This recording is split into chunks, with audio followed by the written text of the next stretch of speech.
Good afternoon, third year students and my viewers. Today I will be discussing on the hypertrophic scar and keloid scars and will differentiate between these two. Here I have shared the picture of both. We all know after injury or trauma or in case of burns, process of scar formation takes place. So it is a normal physiological phenomena.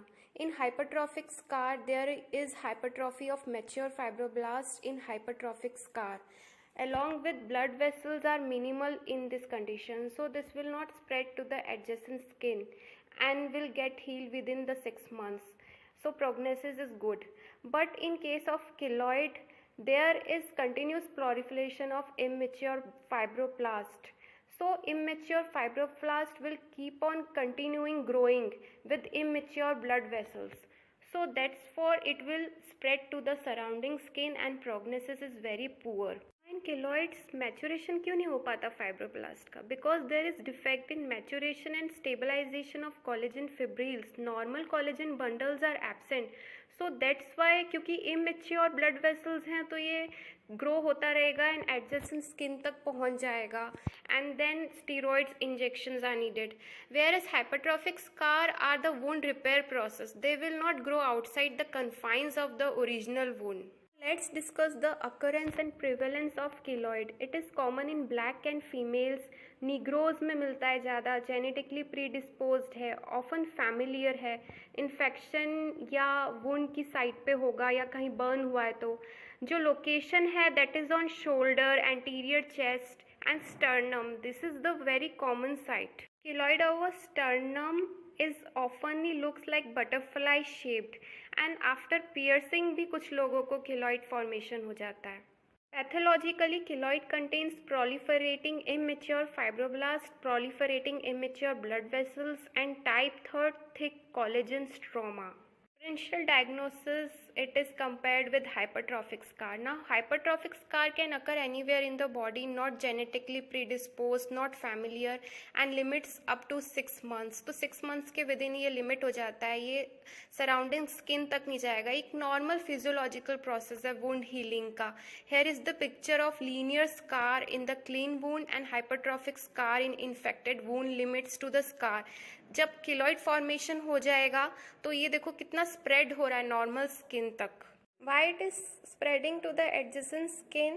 It will even extends beyond the margin of tissue damage because it has immature blood vessels and fibroblasts. तो वो mature नहीं हो पा रही and growth continue होती जा रही है. इसके अंदर keloid में thick haphazardly oriented collagen bundles मिलेंगे. But in hypertrophic scar there will be vertically oriented blood vessels and collagen fibers parallel to the skin surface. So in hypertrophic scar 6 months के अंदर ये limit हो जाएगा whereas keloid will keep on growing. Now differences में hypertrophic scar में itching नहीं होगी whereas there will be presence of itching in keloid because there are numerous blood vessels. Margin is tender, that is painful क्योंकि blood vessels बहुत हैं, but hypertrophic scar is non-tender.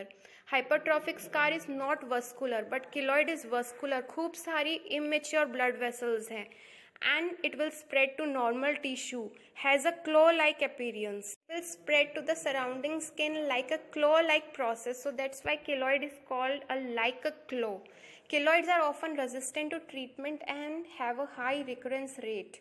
Multiple treatment modalities have been advocated including pressure therapy, cryotherapy, intralesional corticosteroidal, radiational treatment, topical silicone and laser treatment.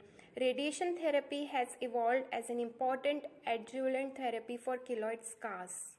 In keloids, there is a high recurrence rate and a very bad prognosis and lot of complications, but no complication in case of hypertrophic scar. In treatment, hypertrophic scar do not need any antibiotics or steroids. It can be treated by stockings, armlets, gloves, elastic bandage. In some cases, excision can be done.